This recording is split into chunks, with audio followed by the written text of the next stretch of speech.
योगी बाबा को 10 मार्च को याद आएगा कि स्वामी प्रसाद मौर्य ने क्या कहा। अपर्णा जी अगर भाजपा में गई हैं तो ये पार्टी में नहीं गई हैं, अपने मायके गई हैं। वो भाई बहन का मिलन है। आरपीएन सिंह बीजेपी में आ गए हैं, इस प्रयोग को आप कैसे देखते हैं? भारतीय जनता पार्टी को मुबारक हो। पटौना से आएंगे आप? मैं कह रहा हूं, मैं उत्तर प्रदेश किसी विधानसभा से लड़के जीतने की क्षमता रखता हूं। गोरखपुर एक्सप्रेस न्यूज के सभी दर्शकों को विष्णु प्रभाकर का नमस्कार है। उत्तर प्रदेश की राजनीति में हर मोड़ पर ट्विस्ट है। आज हमारे साथ एक ऐसे नेता हैं जिनके लिए कहा जाता है उत्तर प्रदेश के राजनीति के पिच पर बहुत बढ़िया परफॉर्मेंस और टेम्परेचर क्या है उत्तर प्रदेश की राजनीति का, इनका एक बड़ा रोल रहता है, हमेशा तय करते हैं। आप समझ गए होंगे मेरी बातों से। हमारे साथ खास बातचीत करने के लिए स्वामी प्रसाद मौर्य जी है, बात करते हैं। वैसे मैं पटौना से चल के आया हूँ, लेकिन राजधानी लखनऊ में स्वागत करता हूँ। बहुत बहुत स्वागत है सर। बहुत बहुत धन्यवाद। तो सबसे पहला मेरा यही सवाल है कि पटरौना की फाजिल नगर, कल अभी तो गेंद राष्ट्रीय अध्यक्ष जी के पाले में है जी अब उनकी घोषणा के बाद जी अपने आप तय हो जाएगा। अब यद्यपि मैं पटौना से विधायक लगातार 3 बार रहा हूँ तो मेरी प्राथमिकता तो वही है, लेकिन अंतिम निर्णय राष्ट्रीय अध्यक्ष जी का जो भी होगा वो मान्य होगा। यूपी की राजनीति में कुछ दिन पहले एकदम उछाल आ गया था आपके जाने से, बीजेपी के लोग परेशान हो गए। बीजेपी के तमाम लोगों का अब एक कहना है अर्पणा यादव मेरे खामे में आ गए हैं, कहीं ना कहीं उस कमी को हम पूरा कर लिए हैं। देखिए, भारतीय जनता पार्टी इसी गलत मुगालते में जीती है और वो दिन में सपना देखती है, इसीलिए आज वो बैकफुट पे है। अपर्णा यादव जी की मेरिट केवल यह है कि वो बड़े घर की बहू हैं।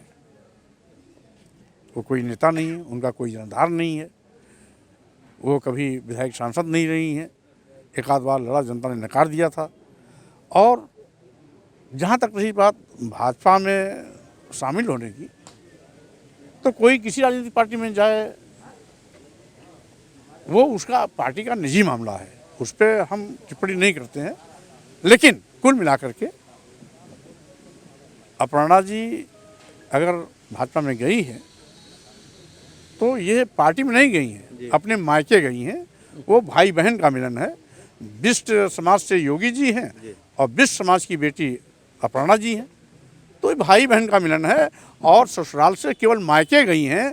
मायके जो जाता है टेम्परेरी रहता है, बाद में फिर ससुराल में लौट के आता है, इसके सिवाय कुछ नहीं। कुशीनगर जिले का नाम आता है, उसके बाद जब पटरौना का नाम आता है तो आपका नाम आना लाजमी होता है। आप कैबिनेट में मंत्री रहे हैं, पटरौना क्षेत्र के लिए, कुशीनगर के लोगों के लिए क्या किया? देखिए,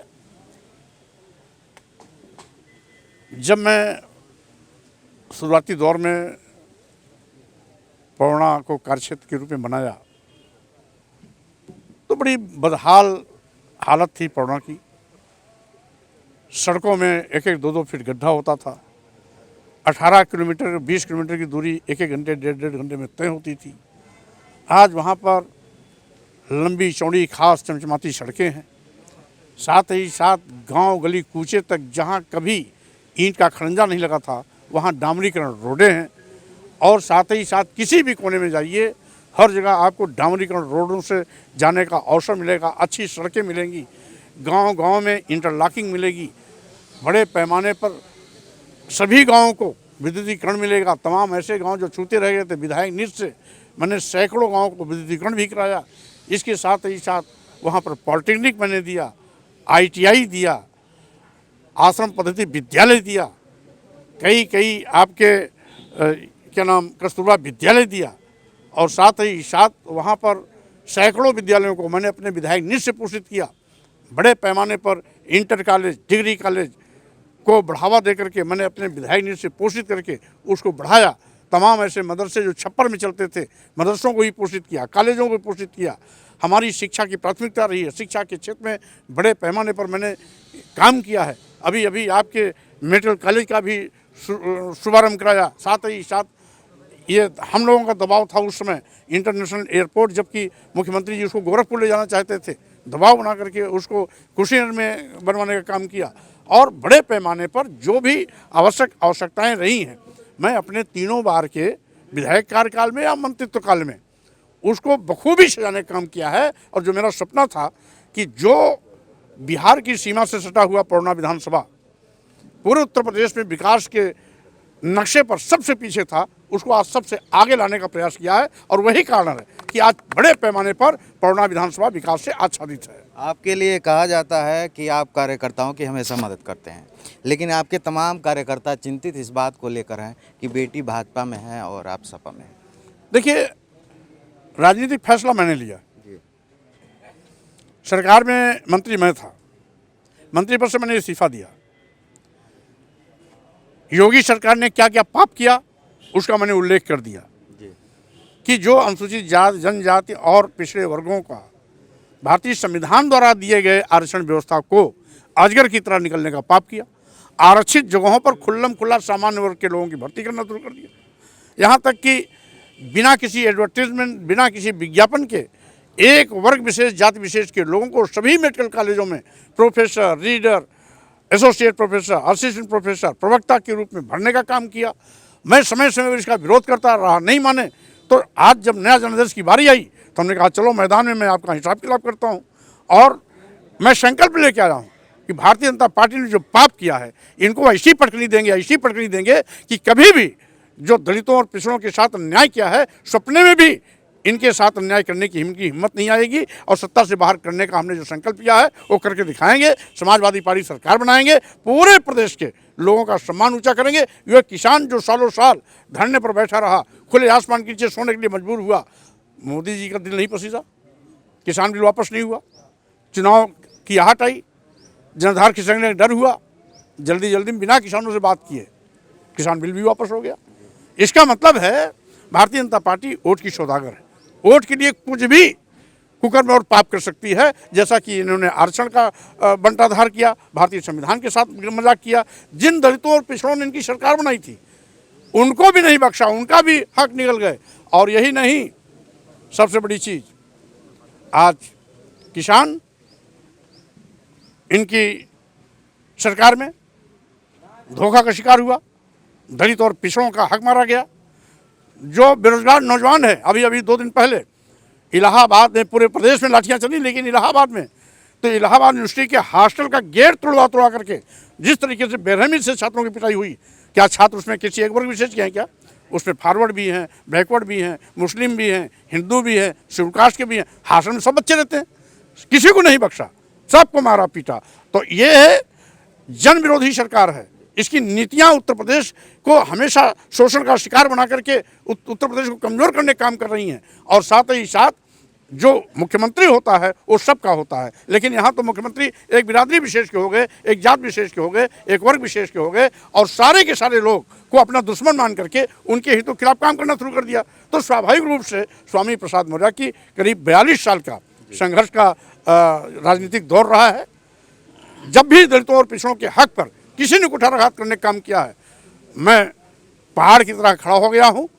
और साथ ही साथ जो हमने संकल्प लिया कि हम आपको सत्ता से बाहर करके रहेंगे, तो 10 मार्च जब परिणाम आएगा तो हमारी ये बात भी सच आएगी। और साथ ही साथ भारतीय जनता पार्टी और योगी सरकार के लोगों को जो गलत मुगलता था कि हम लोगों के आंख में धूल झोंक करके सरकार बना लेंगे, उस दिन उनको पता लगेगा कि ये कितने गलत मुगालते में थे। उत्तर प्रदेश के लोगों को धोखा दिया है, तो उत्तर प्रदेश को उसी दिन खुशी की लहर चलेगी जब भाजपा सरकार की विदाई होगी। आपने अभी एक सवाल में जवाब दिया कि बीजेपी सरकार 5 साल पाप की है, उसके भुक्तभोगी लोग रहे हैं।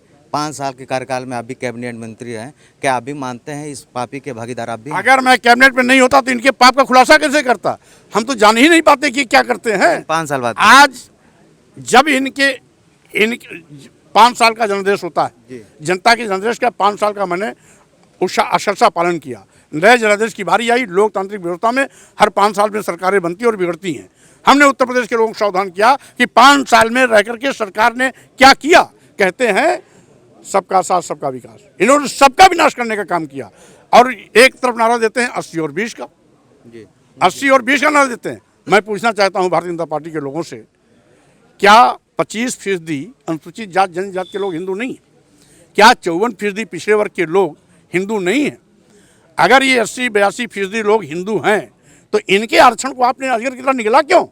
इसका मतलब आप हिंदू केवल अपनी जात विशेष के लोगों को मानते हैं, वर्ग विशेष के लोगों को मानते हैं, दलितों को और पिछड़ों को आप हिंदू मानते नहीं। और अगर मानते होते तो इनके साथ सौतेला व्यवहार नहीं करते। वहीं पर दूसरी ओर मैं ये भी कहना चाहता हूँ कि आज जिस तरीके से ये 80-20 क्या है, ये 20 किसके लिए है? क्या इनको नहीं मालूम कि अशफाक उल्ला खान ने अपनी इस देश की आज़ादी के लिए शहादत दी थी, फांसी के तख्ते को चूमा था, अपनी नौजवानी को कुर्बान किया था।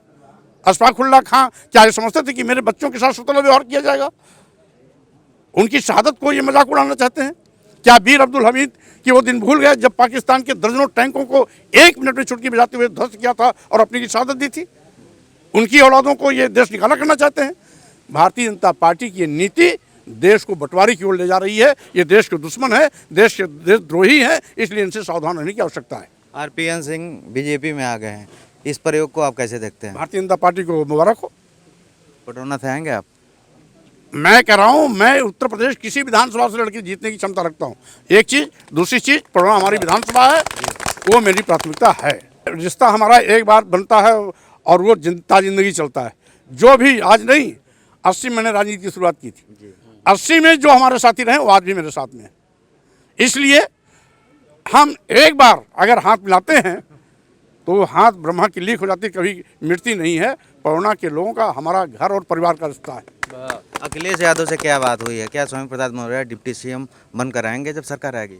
लक्ष्य सबका एक है, भाजपा हटाओ, उत्तर प्रदेश बचाओ, समाजवादी पार्टी सरकार बनाओ। कितना सीट आएगा यूपी में? पूर्ण बहुमत की सरकार बनाएंगे और भाजपा को 50 के आंकड़े के नीचे ले जाएंगे। योगी बाबा कह रहे हैं 350 आ रहे हैं। योगी बाबा को 10 मार्च को याद आएगा कि स्वामी प्रसाद मौर्य ने क्या कहा। आपके चैनल के माध्यम से मैं फिर इस बात को रिपीट कर रहा हूं कि भारतीय जनता पार्टी का आंकड़ा 50 विधायक के नीचे जाएगा।